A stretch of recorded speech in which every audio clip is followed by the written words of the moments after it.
আসসালামু আলাইকুম প্রিয় দর্শক, অন্য মঞ্চের আলাপচারিতায় আপনাদের সকলকে স্বাগত জানাচ্ছি। সুপ্রিয় দর্শক শ্রোতা মণ্ডলী, আপনারা হেডলাইন এবং ব্যানার দেখে নিচে বুঝতে পারছেন যে কি বলছি, যে শপথের পরে কি ঘটবে। আসলে আমি শপথের পরে বিএনপির সাথে কি ঘটবে বা অন্যদের সাথে কি ঘটবে, আওয়ামী লীগের সাথে কি কি ঘটবে, এর মধ্যে ছোট্ট একটা কথা বলেনি। ডাক্তার ইউনূস কিন্তু এখনো দৌড়ঝাঁপের মধ্যে আছেন কোনোভাবে রাষ্ট্রপতি হওয়া যায় কিনা। তবে বিএনপি মনে হয় না রাষ্ট্রপতি করবে। মির্জা ফখরুল ইসলাম আলমগীর সহ আরো দু তিনজন আছেন ওনাদের, আম, ওনাদের যে কেউ একজন হইতে পারে। তবে ডাক্তার ইউনূস দৌড়ঝাঁপ করছেন যে উনি আর যমুনা ছাড়তে চাচ্ছেন না, উনি রাষ্ট্রপতি হয়ে হলে থেকে যেতে চাচ্ছেন। হচ্ছে এখন কথা হচ্ছে বিএনপি ক্ষমতায় আসার পর আসলে কি হবে। বিএনপি ক্ষমতায় আসার পরে আসলে তারেক প্রথমে আগামী 6 মাস চেষ্টা করবে তার পায়ের তলার মাটি শক্ত করতে। যেন পায়ের তলার মাটি শক্ত হতে হবে। এরই মধ্যে এখন দেখতেছেন হয়তো দু এক জায়গায় আওয়ামী লীগের অফিস খুলে দিচ্ছে, বা কেন্দ্রীয় কার্যালয়ের সামনে 4-5 জন আমার রিক্সা শ্রমিক ভাই জাতীয় পতাকা উত্তোলন করে সেলুট দিচ্ছে। কেউ আবার ওই যে লাগিয়ে কি বলে, আওয়ামী লীগের দলীয় পতাকা লাগিয়ে সেলুট দিচ্ছে। এগুলা এরকমই চলবে। আওয়ামী লীগের জন্য লাভ একটা হতে পারে যে, যেহেতু সারা বিশ্ব জানে যে গত 17-18 মাস ধরে যা ধরা হয়েছে কারো জামিন হচ্ছে না, সাংবাদিক, পুলিশ, আওয়ামী লীগ নেতাকর্মী কারোই জামিন হচ্ছে না, মৃত্যুর মিছিল জেলে বাঁধছে, সেইটা এবার কমবে। কারণ তারা এখনো যে জামাতি নিয়ন্ত্রিত যেসব আপনার বিচারক আছে এগুলোর বের করে দিয়ে তাদের বিএনপি ঘাসা নতুন বিচারক বসবে, এবং এরপর হয়তো আস্তে আস্তে কিছু কিছু জামিন হবে। কিছু কিছু, পুরোপুরি না। এত একদিনে এক কলমের খোঁচায় সব জামিন হবে, সব মামলা উঠে যাবে, এইটা যদি আপনারা ভেবে থাকেন তাহলে এই স্বপ্নে বিভোর হয়ে মারা যায়েন না। মামলা যাবে, জামিন হবে, ঢুকবেন, জামিন হবে, ঢুকবেন, জেল গেট থেকে ধরবে, যেটা আগেও দেখেছেন আপনারা, সেম ওভাবেই চলবে। সুবিধার একটা যে কিছু ছেলে জামিন পাবে, কিছু কিছু আওয়ামী লীগ নেতা কর্মী হয়তো আস্তে আস্তে এলাকায় ফিরে যাবে। কারণ হচ্ছে যে বিএনপি শপথ গ্রহণের 2-3 মাসের মাথায় আস্তে করে এখনকার যে মারধরের স্পিড এটা কমে যাবে, এলাকায় ফিরবে, থাকবে চুপচাপ। মানে আপনি মিছিল মিটিং করতে পারবেন না, ঠিক আছে খাওয়া দাওয়া করতেছেন, এলাকার চায়ের দোকানে যে এগুলো করতে পারবেন। তার কারণ হচ্ছে যে বিএনপি এই মুহূর্তে আওয়ামী লীগের উপর থেকে নিষেধাজ্ঞা তুলে নেওয়ার কোনো চেষ্টাই করবে না, কারণ ও জানে যে এনসিপি আর জামাত এটা নিয়ে একটা তুলকালাম সৃষ্টি করবে। এবং ওদের আরেক ভয়, যদি ওরা বয়কট করে বা এরা সব প্রকাশ করে দিতে থাকে তাহলে তো সংসদীয় অবস্থা খুবই খারাপ। কারণ ওনারা আবার আপনার এই জুলাই চুনুদ মানে কি না, না মানে, না মানার সম্ভাবনায় সবচেয়ে বেশি হয়তো ওনাদের 31 দফাই করবে। কারণ যে আর ওনাদের নেতারা এখন বলছেন যে এটার ভিতরে ঘুরে ফেলছে, জামাতের প্রপাগান্ডা আছে, না মানতে পারে। এগুলা নিয়ে একটা কেইচানের কারণে উনি 6 মাস টাইম নেবেন যাতে পাড়া দেওয়া যায়। এর ভিতরে হয়তো একটা ব্যবস্থা হয়তো এমনও হইতে পারে, একটা কোর্টের মধ্যে যাইয়া একটা রিট পিটিশন দাখিল হতে পারে হাইকোর্ট বা সুপ্রিম কোর্টে, আওয়ামী লীগের নিষেধাজ্ঞা যেটা ইন্ট্রিম দিয়েছিল সেটা অবৈধ বলে। কোর্ট হয়তো এটা শুনে হয়তো 2-3 মাস 6 মাস পরে কোর্ট হয়তো একটা রায় দিতে পারে যে ঠিক আছে অবৈধ, তার মানে আওয়ামী লীগের ফেরার জায়গা ক্লিয়ার হইল। এরটা তারেক নিজে তুলবে না, এটা কোর্টের দিয়ে সে এটাকে অবৈধ ঘোষণা করে তোলাবে। এরকমই মনে হচ্ছে, গ্যারেন্টেড না, মনে হচ্ছে এরকমই যে কোর্ট দিয়া তোলাবে। আবার কারণ হচ্ছে যে এত ভালো মানুষ না, নাও তুলতে পারে। তবে আওয়ামী লীগ ঘরে ফিরতে হবে আস্তে আস্তে। আওয়ামী লীগ ঘরে ফিরতে হবে, নিজেদের শক্তি সামর্থ্য দেখাতে হবে, সবকিছু রেডি করতে হবে যাতে আওয়ামী লীগ একটা আন্দোলন তৈরি করতে পারে। কারণ স্পেস আগামী 6 মাসের ভিতরে সব পার্টি দিবে। এনসিপিও নমনীয় হয়ে যাবে, জামাতও দিবে আস্তে আস্তে, কারণ জামাতের সব তছনছ করবে আগামী 6 মাসের ভিতরে। তো জামাতও স্পেস দিবে, এনসিপিও স্পেস দেওয়া শুরু করবে, বিএনপি তো নিঃস্বার্থে দিবে। এছাড়া দেশের বিরুদ্ধে যেসব চুক্তিগুলো হয়ে গেছে এগুলা থেকে বাঁচতে হইলে তাইলে বাংলাদেশের 100% লোকের সমর্থন লাগবে। কারণ এমন আছে যে কোনো কোনো চুক্তি বাতিল করতে গেলে যে পরিমাণ অর্থদণ্ড দিতে হবে সেটা দেশের উপর একটা চাপ পড়বে। সুতরাং তখন চাইবে যে সব দলের সাথে বসে একটু কথা বলে এগুলো করতে পারে, যদি বুদ্ধি থাকে। আর না করতে পারলে তো নাই। তবে আওয়ামী লীগের ভাইদের বলো, এত বেশি খুশি হইয়া আপনারা বিএনপি আসছে কালকে, আজকে যাই আপনারা 32-এ ফুল দিতে যান, 34-এ মালা দিতে যান, এগুলো একটু কম করেন। কারণ এগুলো করতে গেলেই আপনারা নিজের ক্ষতি নিজে করবেন। তার কারণ হচ্ছে যে বিএনপি, জামাত, এনসিপি, ইন্ট্রিমের সবই এক। আপনার বিএনপি জিতছে বিধায় আপনি জিতেন নাই। আপনাদের অবস্থা দেখে এখন যা মনে হয় তাতে মনে হয় যেন সারা দেশে আপনারাই জিতে গেছেন। একটু স্লোলি স্লোলি আগান, এত দ্রুত আগাইয়েন না। যত দ্রুত পতন হয়েছে তত দ্রুত আগাইতে যায়েন না, তাহলে ধরা খাবেন। 18 মাস গেছে, না হলে 8 মাস, 1 বছর আরো এইভাবেই চলুক। আস্তে ধীরে আসেন, তবে কোমর বেঁধে আসেন। এইসব ঘটনাগুলো ঘটবে বিএনপির শপথের পরে। 1 বছর 100 দিনের যে পরিকল্পনা, সেখানেও দেখেন বিএনপি এমন হতে পারে তারেক জিয়া আপনার নরেন্দ্র মোদীর সাথে দেখা করতে পারেন, কারণ খাদ্য চ্যানেলটা ঠিক রাখতে হবে তার। ইন্ডিয়ার সাথে হয়তো সম্পর্ক কিছুটা উন্নতি হতে পারে। হ্যাঁ, ইন্ডিয়া একটা প্রেশার আছে, আওয়ামী লীগকে আনো, আওয়ামী লীগের রাজনীতি করার সুযোগ দাও। আপনার কমনওয়েলথের প্রেশার আছে, বিদেশি রাষ্ট্রগুলোর প্রেশার আছে, সবার আছে। কিন্তু সেই জিনিসটা একদম রাতারাতি হবে এটা ভাবেন না, আস্তে আস্তে হবে।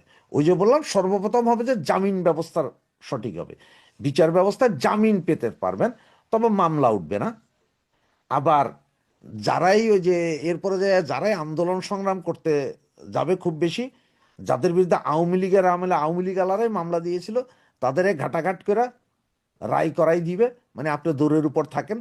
তার কারণ হচ্ছে এটা তো তাদের গায়ে পড়ে না, তো আওয়ামী লীগের আমলের মামলা, আপনি রায় হয়ে গেছে। এরকম অনেক ছাত্র নেতা আছে না যারা খুব স্ট্রং, জনপ্রিয়, তাদের বিরুদ্ধে আওয়ামী লীগ আমলে কিছু মামলা আছে না, যেমন আপনার সম্রাটের কথাই বলি, বিচার হয়ে গেছে না, একটা দৌড়ের উপর রাখবে। সব দিক বিবেচনা করে একটু সুস্থ মাথায় এবং শান্ত মাথায় চিন্তা করে নামতে পারেন। মঙ্গলবার শপথ নিতে যাচ্ছেন নবনির্বাচিত সংসদ সদস্যরা। অন্তর্বর্তী সরকারের পক্ষ থেকে বিএনপিকে চাপ দেওয়া হচ্ছে একই সাথে সংবিধান সংস্কার পরিষদের সদস্য হিসেবেও আলাদা শপথ নেওয়ার জন্য।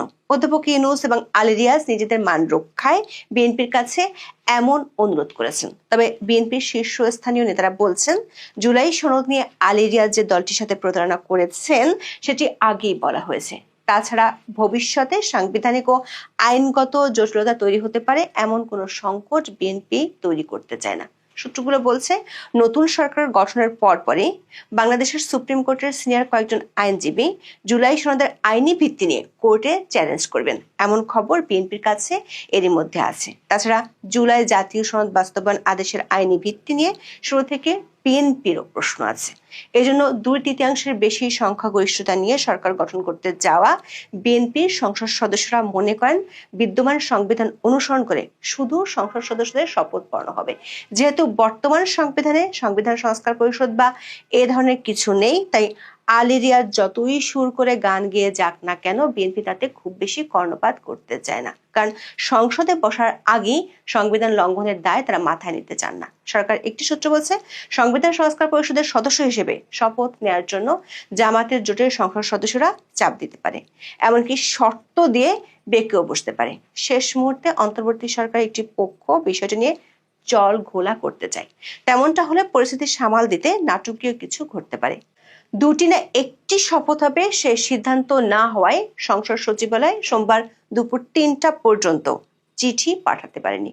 ত্রয়োদশ জাতীয় সংসদ নির্বাচনে নির্বাচিত সদস্যরা মঙ্গলবার সংসদ সদস্য বা এমপি হিসেবে শপথ নেবেন। বিকেলে জাতীয় সংসদের দক্ষিণ প্লাজায় এই শপথ অনুষ্ঠিত হবে। এজন্য সংসদ সচিবালয় প্রস্তুতি নিচ্ছে। অন্তর্বর্তী সরকার চায় একই সঙ্গে নতুন সংসদ সদস্যরা সংবিধান সংস্কার পরিষদের সদস্য হিসেবেও আলাদা শপথ দিবেন। সংসদ সদস্যরা শপথ নেওয়ার পর শপথ বইয়ে সই করেন। শপথ নেওয়ার নির্ধারিত ফর্ম আছে, এগুলো আসন ওয়ারি প্রস্তুত করা হচ্ছে। এছাড়া জুলাই সনদ বাস্তবায়ন আদেশের তফসিলে আছে সংবিধান সংস্কার পরিষদের সদস্যদের শপথ নেওয়ার ফর্ম। সেটি অনুসারে সংসদ সদস্যরা দ্বিতীয় শপথ নেবেন এমন প্রস্তুতি নেওয়া হচ্ছে। সংসদ সচিবালয়ের একাধিক সূত্রে জানা গেছে, বর্তমান যে অবকাঠামোগত অবস্থা তাতে 297 জন এমপিকে একসাথে শপথ পড়ানো নাও হতে পারে। প্রথমে বিএনপি সংসদ সদস্য এবং পরের ধাপে বাকিদের শপথ পড়ানো হতে পারে। নির্বাচনের ফলাফল ঘোষণার পর নিজ থেকে প্রেস কনফারেন্স ডেকে প্রধান উপদেষ্টার বিশেষ সহকারী আলী রিয়াজ দাবি করেন, জুলাই সনদ বাস্তবায়ন প্রশ্নে বেশিরভাগ ভোটার সম্মতি দেওয়ায় নির্বাচিত সংসদ সদস্যদের 2টি শপথ নিতে হবে। তিনি বলেছেন, জুলাই জাতীয় সনদ বাস্তবায়ন সংবিধান সংস্কার আদেশ 2025-এ বলা হয়েছিল জাতীয় সংসদের নির্বাচিত সদস্যদের দ্বারাই সংবিধান সংস্কার পরিষদ গঠিত হবে এবং জাতীয় সংসদের নির্বাচিত সদস্যরা দুটো শপথ গ্রহণ করবেন। একটি হচ্ছে জাতীয় সংসদের সদস্য হিসেবে এবং আরেকটি হচ্ছে সংবিধান সংস্কার পরিষদের সদস্য হিসেবে। সংসদ সচিবালয় সূত্রে জানা গেছে, সরকার ইচ্ছা পূরণ করতে নির্বাচিতদের দুটি শপথের বিষয়ে প্রস্তুতিও নিচ্ছে জাতীয় সংসদ সচিবালয়। কিন্তু শেষ পর্যন্ত মঙ্গলবার দুটি শপথ হবে কিনা বা জুলাই জাতীয় সনদের সংবিধান সম্পর্কিত সংস্কার প্রস্তাবগুলোর বাস্তবায়নে এখনই সংবিধান সংস্কার পরিষদ গঠন করা হবে কিনা তা নিয়ে কিছুটা সংশয় আছে। সংসদ সচিবালয় সূত্রে জানা গেছে, তারা দুটি শপথের চিঠির ড্রাফট বা খসড়া তৈরি করে রেখেছেন, কিন্তু এখনো সংসদ সদস্যদের কাছে পাঠাননি। সরকার গ্রিন সিগন্যালের অপেক্ষায় আছেন তারা। সরকার থেকে বার্তা পাওয়ার পরেই তারা চিঠি পাঠাবেন। সরকার একাধিক সূত্র বলছে, অধ্যাপক ইউনূস এবং আলী রিয়াজ বিএনপির শীর্ষ নেতৃবৃন্দকে অনুরোধ করেছেন দুটি শপথ নেয়ার জন্য, কিন্তু বিএনপি নীতি নির্ধারক এখনো এ বিষয়ে কোনো সিদ্ধান্ত জানায়নি। বিএনপি থেকে নির্বাচিত 3 জন সংসদ সদস্য এবং দলটির শীর্ষস্থানীয় কয়েকজন নেতা বলেছেন, মঙ্গলবার দলটি থেকে নির্বাচিত 209 জন এবং তাদের মিত্র দলের 3 জন সংসদ সদস্য হিসেবে শপথ নেওয়ার পর সংবিধান সংস্কার পরিষদের সদস্য হিসেবে শপথ নাও নিতে পারেন।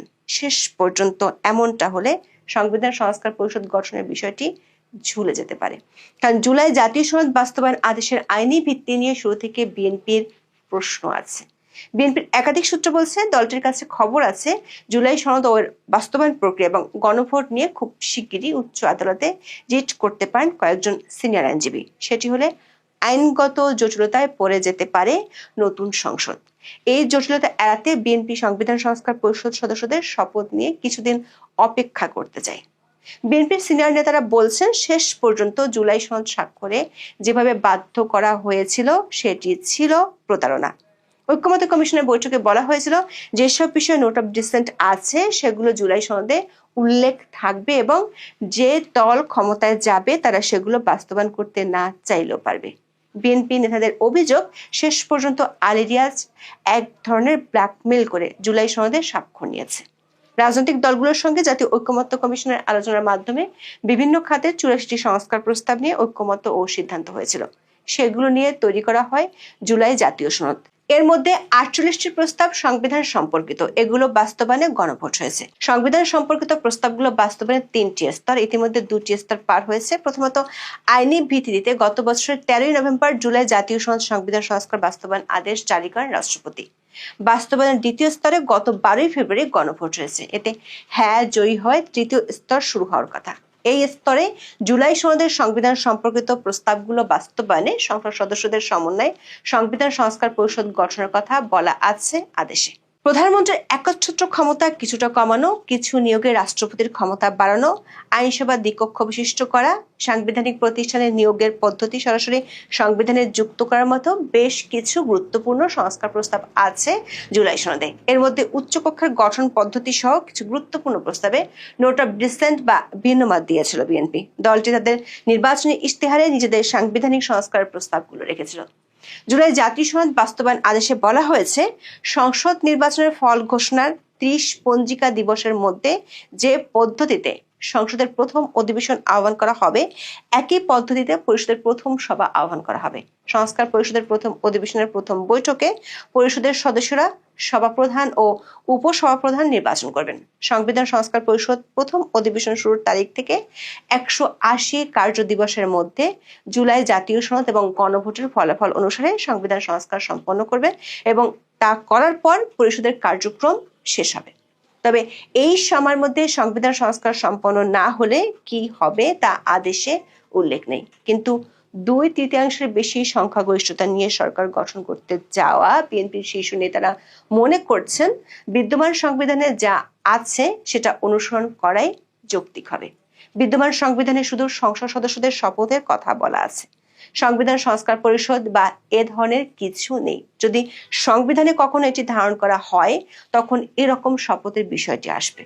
দলগুলোর সঙ্গে সাবেক জাতীয় ঐক্যমত্য কমিশনের আলোচনায় এ ধরনের একটি পরিষদ গঠনের বিষয়টি এসেছিল। তখন বিশেষ করে জামাত ইসলামী ও এনসিপির পক্ষ থেকে বলা হয়েছিল সংবিধান সম্পর্কিত যেসব সংস্কার প্রস্তাব জুলাই সনদে আছে সেগুলো বাস্তবায়ন হলে সংবিধানের মৌলিক কাঠামোয় বড় পরিবর্তন আসবে। নিয়মিত সংসদ সংবিধানের মৌলিক কাঠামোয় পরিবর্তন আনতে পারে কিনা তা নিয়ে প্রশ্ন ওঠার সুযোগ আছে।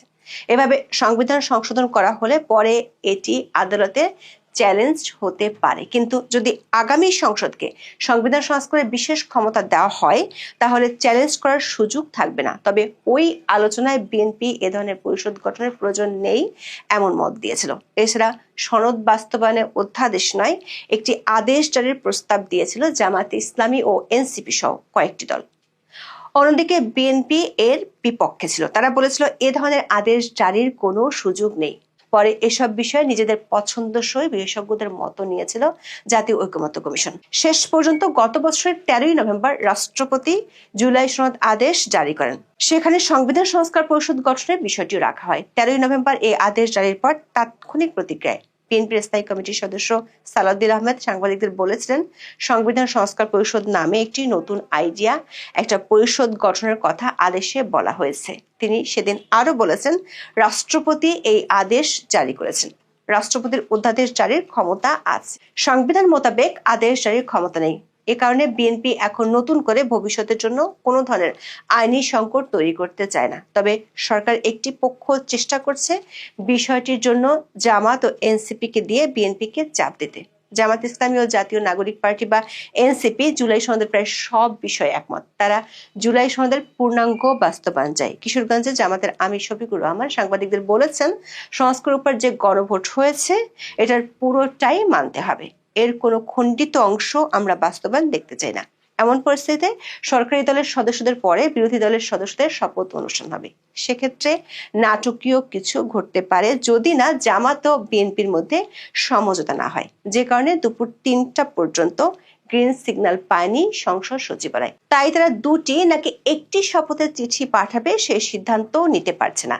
যদি শেষ পর্যন্ত বিএনপি তার আগের সিদ্ধান্তে অটল থাকে তাহলে উচ্চকক্ষ সহ অনেক প্রস্তাবই আপাতত আটকে যাবে। মানে সংবিধান সংস্কারের বিষয়গুলো তখন নির্ভর করবে বিএনপির উপর। দলটির 2/3 মেজরিটি থাকায় তারা যেভাবে চাইবে সেভাবেই হবে। বিএনপির নেতারা মনে করেন সংবিধান সংস্কার পরিষদের সদস্য হিসেবে শপথ নিয়ে তারা সংসদে বসার আগেই সংবিধান লঙ্ঘনের আশঙ্কায় পড়ে যেতে পারেন। প্রশ্ন হলো বিএনপি কি জেনে বুঝে সে দায়ভার নিয়ে সংসদের যাত্রা শুরু করবে?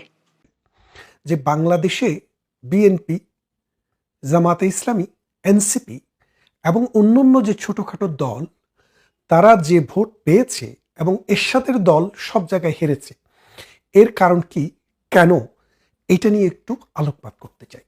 আপনারা দেখেন নির্বাচনটি খালি চোখে যদি আপনি দেখেন আপনি বুঝবেন খুব সুন্দর নির্বাচন, মারামারি হানাহানি কম হয়েছে, কম্পারেটিভলি প্রাণ কম গিয়েছে, কিন্তু তারপরও 7 জন মারা গিয়েছে সারা দেশে। তো এখন এই নির্বাচনটি যে হলো আপনি বোঝেন যে এখানে জামাত বা বিএনপি ছাড়া পাশ করার কোনো পার্টি নেই। কারণ সারা দেশে 20-30টি আসনে মাত্র এনসিপি তাদের নমিনেশন দিয়েছে, তাও জামাতের অংশ হিসেবে।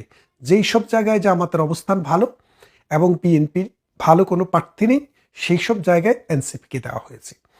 এই নির্বাচনটিতে ডক্টর ইউনূস অংশগ্রহণ করার আগেই এই তারেক রহমানের সাথে বসে তিনি একটা বোঝাপড়া করেছেন এবং তিনি এনসিপির বড় বড় 7-8 জন নেতাকে যেন নিশ্চিন্তভাবে এবং নিশ্চিতভাবে সংসদে নিয়ে আসা যায় সেই ব্যাপারে তারেক রহমানের সাথে তার একটা সমঝোতা কিন্তু আগে থেকেই হয়েছে এবং জামাতের সাথেও হয়েছে। এনসিপি একবার কিন্তু এনসিপিকে অফার দেওয়া হয়েছিল যে বিএনপির সাথে আসার জন্য, তাহলে এনসিপি যদি 30টা আসন চায় সেই 30টা আসনেই এনসিপিকে পাশ করিয়ে আনবে। কিন্তু কোনো কারণে ডক্টর ইউনূস বিএনপির সাথে ভরসা পায়নি, যার কারণে তারা এনসিপি জামাতের সাথে গিয়েছে। আর তাছাড়া এনসিপির যেখানে জন্ম সেখানেই এনসিপি ফিরে গিয়েছে, যার কারণে জামাতের সাথে গিয়ে তারা মাত্র 6টি বা 7টি আসনে পাশ করেছে।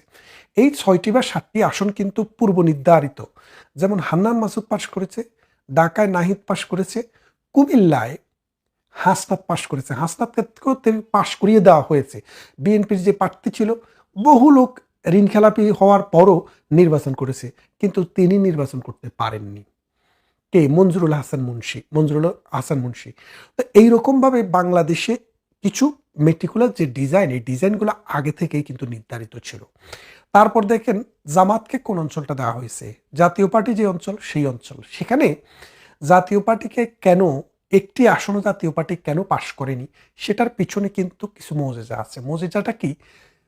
বাংলাদেশ আওয়ামী লীগ কিন্তু নির্বাচনে আসতে পারেনি। ডক্টর ইউনূস একদম স্ট্রিক্টলি নির্দেশনা ছিল যে জাতীয় পার্টির কেউ যেন নির্বাচনে আসতে না পারে প্রথম দিকে। পরবর্তীতে বাধ্য হয়ে জাতীয় এবং আন্তর্জাতিক চাপের ফলে যেহেতু আওয়ামী লীগও নেই, একদম খালি মাঠ হয়ে যাচ্ছে, সেই জন্য জাতীয় পার্টিকে অনুমোদন দেওয়া হয়। কিন্তু জাতীয় পার্টি তাদের নির্বাচনী প্রচারণা করতে পারে নাই, অফিস খুলতে পারে নাই। জাতীয় পার্টির অফিস ভাঙা নিয়ে তো এই বিকাশ নূর কি পরিমাণ মাইটটা খেলো আপনারা দেখেছেন। তো সেই কারণে জাতীয় পার্টিকে মেটিকুলাস ডিজাইনের অংশ হিসেবে শামীম পাটোয়ারির মতো লোককেও হারিয়ে দেওয়া হয়েছে। এখন হারিয়ে যেতে যে কেউই হারতে পারে, কিন্তু জাতীয় পার্টি একটি আসনও পায়নি। এটা দ্বারা আওয়ামী লীগকে ইন্ডিকেট করার তিনি চেষ্টা করেছেন যে আওয়ামী লীগ থাকলেও কোনো আসন পেত না। এটা ডক্টর ইউনূসের উর্বর মস্তিষ্ক থেকে যাই আসুক, বাংলাদেশের মানুষ জানে যে আওয়ামী লীগ যদি নির্বাচনে আসতো তাহলে এই জামাতে ইসলামী 3টার বেশি আসন পেত না। সেইখানে বিএনপি আওয়ামী লীগের মধ্যে একটা হাড্ডাহাড্ডি লড়াই হতো, সেখানে বিএনপিও জিততে পারত, আওয়ামী লীগও জিততে পারত। জামাতের কোনো খাবার এই দেশে ছিল না। আপনারা যদি একটা জিনিস খেয়াল করে দেখেন, বিএনপি জোট 212টি আসন পেয়েছে, পক্ষান্তরে জামাত জোট 72টি আসন পেয়েছে, বা 80টি আসন পেয়েছে, 70টি আসন পেয়েছে, 72টি আসন পেয়েছে। এই 72টি আসনের মধ্যে আপনি যদি খেয়াল করে দেখেন, 28টি আসনে বিএনপির বিদ্রোহী প্রার্থী ছিল। এই বিদ্রোহী প্রার্থীর 21 জন প্রার্থী জয় পরাজয় নির্ধারণ করেছে জামাতের। এখন যদি জামাতের এই 21টি আসনকে যদি আপনি বাদ দেন, তাহলে জামাতের আসন কিন্তু 40-এর নিচে, 40-এ চলে আসে। তাই সেই ক্ষেত্রে হিসেব করে দেখেন যে আওয়ামী লীগের অ্যাবসেন্সে যদি জামাতে ইসলামী 40টি আসন পায়, এটা খুব দাতব্যের মধ্যে নেওয়ার কোনো বিষয় নয়। কারণ বিএনপি এককভাবে তো সব আসন নেবে না, সব আসন পাবেও না। ঠিক এই ডিজাইনটা সেভাবেই করা হয়েছে, যার কারণে জামাতে ইসলামী ধরে নিয়েছিল। এবং বাংলাদেশে আমার গ্রাম আপনার গ্রাম, যার যার গ্রামে একটু খবর নিয়ে দেখেন, সবার মধ্যে এরকম একটা মানে মানুষের মধ্যে এরকম একটা প্রচারণা চালিয়ে দেওয়া হয়েছিল যে জামাত ক্ষমতায় চলে আসতেছে, ডিসিওসি যা আছে সব জামাতের, আওয়ামী লীগের কেউ নাই, বিএনপির কেউ নাই, সবে জামাতের, সুতরাং জামাতকে তারা নিয়ে আসবে। কিন্তু আসলে বিষয়টা এরকম না। মেটিকুলাস যে ডিজাইনটা ছিল প্রথম দিকে, ডক্টর ইউনূসের ডিজাইন ছিল এনসিপি এবং জামাতে ইসলামীকে ক্ষমতায় নিয়ে আসা, নিয়ে এসে হা না ভোটের ভিত্তিতে আপনি ওই বাংলাদেশের কনস্টিটিউশনটা বদলিয়ে ফেলা, বাংলাদেশকে পাকিস্তানমুখী করে দেওয়া, বাংলাদেশের স্বাধীনতা যুদ্ধকে কবর রচনা করে দেওয়া, এবং নতুনভাবে এই রাজাকারী, আলবদরি এবং মৌলবাদী, জঙ্গিবাদী একটা রাষ্ট্রের দিকে বাংলাদেশের টিকিট করে দেওয়ার খেয়ালটা ডক্টর ইউনূসের ছিল। কিন্তু শেষের দিকে এসে সেনাবাহিনী এটাতে বাদ সেধেছে। সেনাবাহিনী বলেছে যে আমরা এসব কিছু মেনে নেব না, এবং আমরা জামাতকে কোনোভাবেই ক্ষমতায় আসতে দেব না। কেন দেব না? জামাত, বাংলাদেশের মানুষ জামাত করে যে পরিমাণ, সেটা খুবই নগণ্য। আপনি যদি জামাত মানে ডক্টর ইউনূস যদি জোর করে জামাতকে মানুষের গাড়ে চাপিয়ে দেয়, এই দেশ, এই সমাজ, এই রাষ্ট্র ধ্বংস হয়ে যাবে। এই দেশে যুদ্ধ অনিবার্য হয়ে উঠবে, গৃহযুদ্ধ শুরু হবে। 71 এবং 24 নিয়ে যে দ্বন্দ্ব হবে, সেই দ্বন্দ্বে রক্তের বন্যা বাংলাদেশে বয়ে যাবে। তখন আর্মি, পুলিশ এবং বিডিআর, যেটাকে বিজিবি বলে, বিজিবি কখনো এটাকে মেনে নেয়নি। না নেওয়ার ফলে এটা শুরু হয়েছে ঠিক হাদির হত্যার বিচার চেয়ে যেদিন তারা একে আন্দোলনের ডাক দিয়েছিল, ঢাকায় যমুনা ঘেরাওয়ের ডাক দিয়েছিল। এটার উদ্দেশ্য ছিল নির্বাচনটাকে আরো একটু পিছনে নেওয়া, আরো পিছনে নেওয়া মানে একবারে জুনে চলে যাওয়া, কারণ সামনে ঈদ, তারপরে আরো কিছু বিষয় আছে যার কারণে জুনের আগে হবে না, সেরকম একটা ধান্দা নিয়ে তারা এসছে। কিন্তু আর্মি এবং পুলিশ এই জিনিসটাকে খুব কঠিন হস্তে দমন করেছে। আপনি দেখেছেন কুকুরের মতো পিটিয়েছে, মানে কেমন পিটিয়েছে, যদি আপনারা যদি ভিডিও ফুটেজগুলো না দেখেন তাহলে বুঝবেন না। এগুলো তৈরি করা ভিডিও ফুটেজ নয়, একদম রিয়েল ভিডিও ফুটেজ। যার ফলে তখন শেষের দিকে এসে আপনি ওই এক বাটপার ফ্রান্স থেকে একটু কান্নাকাটি করছে, আপনি দেখেন নাই? কেন কান্নাকাটি করছে? কারণ নির্বাচনের 2 দিন আগে তিনি খবর পেয়ে গেছেন যে আর্মি, বিডিআর, পুলিশ, আনসার যারা আছে তারা ওই ডক্টর ইউনূসের যে মেটিকুলাস ডিজাইন, জামাতকে এবং এনসিপিকে ক্ষমতায় নিয়ে আসার যে ফর্মুলা, এই ফর্মুলার থেকে তারা অ্যাকসেপ্ট করেনি। যার কারণে মাঠটা দখল করার সুযোগ তাদেরকে দেয়নি। মাঠটা দখল মানে জামাতের ইচ্ছা ছিল বিভিন্ন কেন্দ্র দখল করবে, কেন্দ্র দখল করে সেখানে তারা অরাজকতা তৈরি করবে এবং নির্বাচনকে ম্যানিপুলেট করে ক্ষমতায় আসবে, বিএনপিকে পাশে বসিয়ে দিবে। আর বিএনপিকে পাশে বসিয়ে দেওয়ার তাদের যে এই সাহস, এর জন্যই কিন্তু তারা এনসিপিকে, তাদের সন্ত্রাসীদেরকে তাদের সাথে রেখেছে। এই সন্ত্রাসীদেরকে কোনোভাবেই আর্মি এবং বিডিআর ঢুকতে দেয়নি। এবং খেয়াল করে দেখেন, বিভিন্ন জায়গায় আর্মি ধরে জাতীয় সঙ্গীত গাইতে বাধ্য করেছে। কেন বাধ্য করেছে? যে তোরা তো পাকিস্তানের সন্তান, তোরা তো বাংলাদেশের সন্তান না, তোরা স্বপ্নে দেখিস পাকিস্তান, তোরা ৭১ বিরোধী শক্তি, তোরা ৭১-এর পরাজিত শক্তি। সেই জন্য আর্মিরা তাদেরকে দিয়ে জাতীয় সঙ্গীত গাইয়েছে। তাহলে খেয়াল করে দেখেন যে আর্মিরা যখনই এই মোটটা নিল, তখন ডক্টর ইউনূস সুর বদল করলেন। ডক্টর ইউনূস সুর বদল করে বললেন যে ঠিক আছে, অন্ততপক্ষে নির্বাচনে ভোটটাকে একটু বাড়িয়ে দেখতে হবে। আপনারা দেখেন, যত রাজনৈতিক বিশ্লেষক, বিদেশি সাংবাদিক, দেশি সাংবাদিক, যারাই ঢাকায় নির্বাচন পর্যবেক্ষণ করেছে, তাদের কাছ থেকে আপনি একটু খবর নিয়ে দেখেন, টেলিভিশনগুলো দেখেন, রেডিও দেখেন এবং ভিডিওগুলো অনলাইন মিডিয়াতে দেখেন, ঢাকাতে কোনো আসনেই ৩০ থেকে ৩৫-এর উপরে ভোটার উপস্থিতি ছিল না। তাহলে আপনি যে এখন ৬০ ভাগ ভোটার উপস্থিতি দেখাচ্ছেন, ৩০ থেকে ৩৫ ভাগের উপরে আপনার ভোটার উপস্থিতি ঢাকায় ছিল না। আপনি বৃহত্তর ফরিদপুরে যান, গোপালগঞ্জে যান, শেখ হাসিনার আসনে ১ লাখ ভোট টোটাল কাস্ট হয়েছে দেখানো হয়েছে। অথচ শেখ হাসিনার যেখানে ভোট কেন্দ্র, শেখ হাসিনার অঞ্চল গোপালগঞ্জ, টুঙ্গিপাড়া, সেখানে ২% ভোটও কাস্ট হয় নাই। আমরা দেখেছি যে ভোটের জন্য যাদেরকে প্রিসাইডিং অফিসার এবং পোলিং এজেন্ট নিয়োগ দেওয়া হয়েছে, তারা ঘুমিয়ে পড়েছে, কারণ মানুষ কেউ আসে না। তারপরেও ১ লাখ ভোট সেখানে কাস্টিং দেখানো হয়েছে। খুলনা ১, খুলনা ২, খুলনা ৩, যে ওইসব অঞ্চলে ভোটার পার্সেন্টেজ 10 থেকে 15%-এরও নিচে ছিল। কিভাবে হলো? তাহলে আপনাদেরকে যে এই ফুলিয়ে ফাঁপিয়ে ৫০ থেকে ৬০ ভাগ দেখানো হলো, কেন দেখানো হলো? এই ভোটটা এত পড়েনি, তারপরেও কেন ভোটের পার্সেন্টেজ এত বেশি করে দেখানো হলো? কেন্দ্র থেকে কিন্তু ভোটের ফলাফল ঘোষণা করা হয়নি, ভোটের ফলাফল কিন্তু বাইরে ঝুলিয়ে দেওয়া হয়েছে। এরকম নানান কারণ আছে যে এই নির্বাচনটাকে ডিসপিউট করার মতো। তবে আমরা নির্বাচন একটি হয়ে গেছে, একটা দেশ অন্তত রাহুমুক্ত হচ্ছে এখন। যদি বিএনপি নির্বাচিত হিসেবে যদি ক্ষমতা গ্রহণ করে, অন্তত দেশে আইন, বিচার এবং শাসন অন্তত একটা লাইনে আসার একটা আশা থাকে। কারণ বিএনপি আগেও রাষ্ট্র পরিচালনা করছে, খাবে, দাবে, মারবে, মরবে, সেটা একটা আলাদা বিষয়।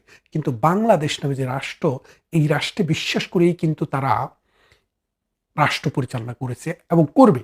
কিন্তু এই ডক্টর ইউনূস এবং আসিফ নজরুল গং, ৭১-এর পরাজিত শক্তিরা, তারা কিন্তু এই বাংলাদেশে বিশ্বাস করে না, এই বাংলাদেশের যে গতি সেটাতে বিশ্বাস করেনি। যার কারণে তারা এটাকে ভিন্ন পথে পরিচালিত করতে চেয়েছে।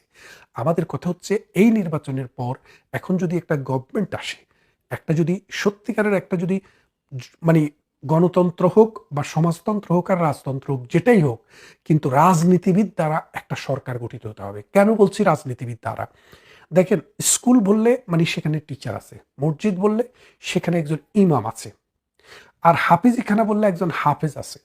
ঠিক তেমনি রাজনীতি, রাষ্ট্র বললে রাজনীতিবিদ থাকবে, কারণ রাষ্ট্র হচ্ছে রাজনৈতিক প্রতিষ্ঠান। এই রাজনৈতিক প্রতিষ্ঠান যখন বিরাজনীতিকরণ হয়, প্রথম আলোদের ইন্ধনে যখন রাজনীতিবিদদেরকে বনবাসে দেওয়া হয়, আর চোর বাটপাররা এসে যখন রাষ্ট্র ক্ষমতা গ্রহণ করে, তখন রাষ্ট্রের কি চরিত্র হয়, রাষ্ট্রের কি অবস্থা হয়, আপনি বাংলাদেশে গত ১৭ মাসে দেখেছেন। রিকশাওয়ালার মুখে হাসি নেই, ঠেলাওয়ালার দুঃখ গোছে না, বাড়িওয়ালার দুঃখ গোছে না, বারাটিয়ার দুঃখ গোছে না।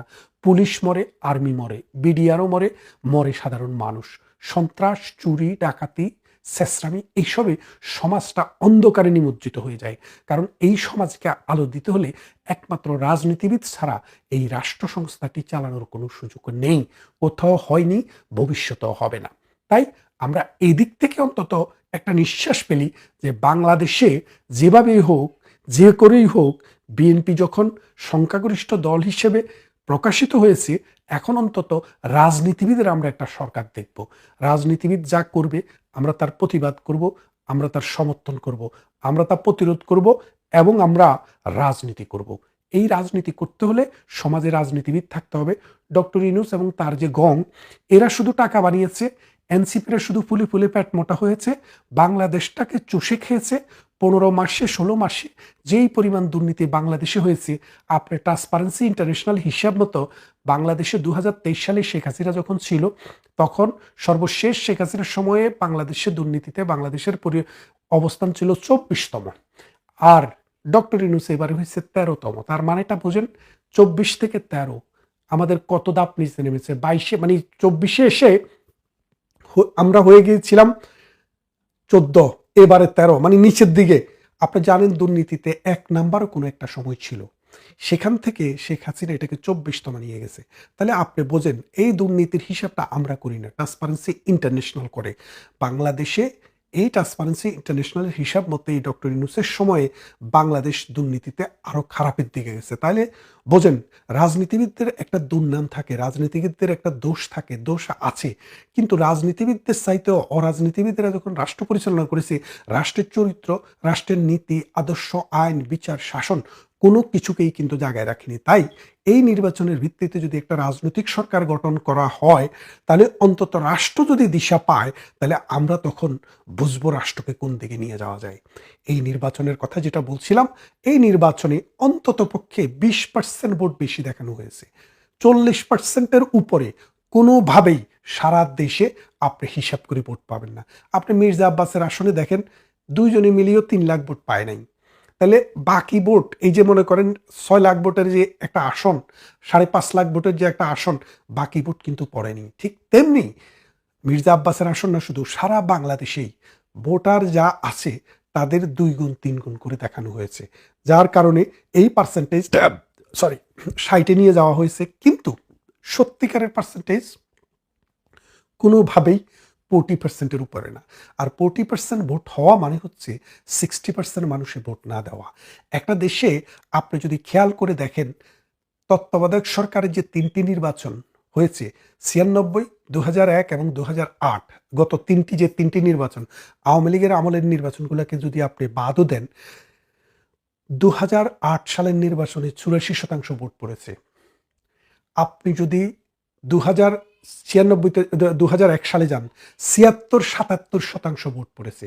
তাহলে এর আগের বারে যান, 75% ভোট পড়েছে। কিন্তু এবার ভোট পড়েছে সরকারি হিসেবে 59, আর আসলে সত্যিকার অর্থে এটা হচ্ছে 40%।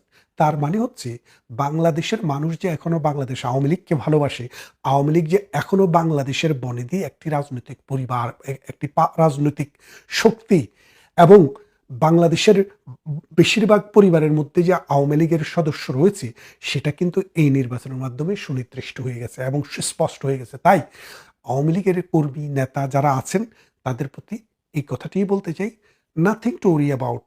সময় সামনে আপনাদের জন্যই আসবে।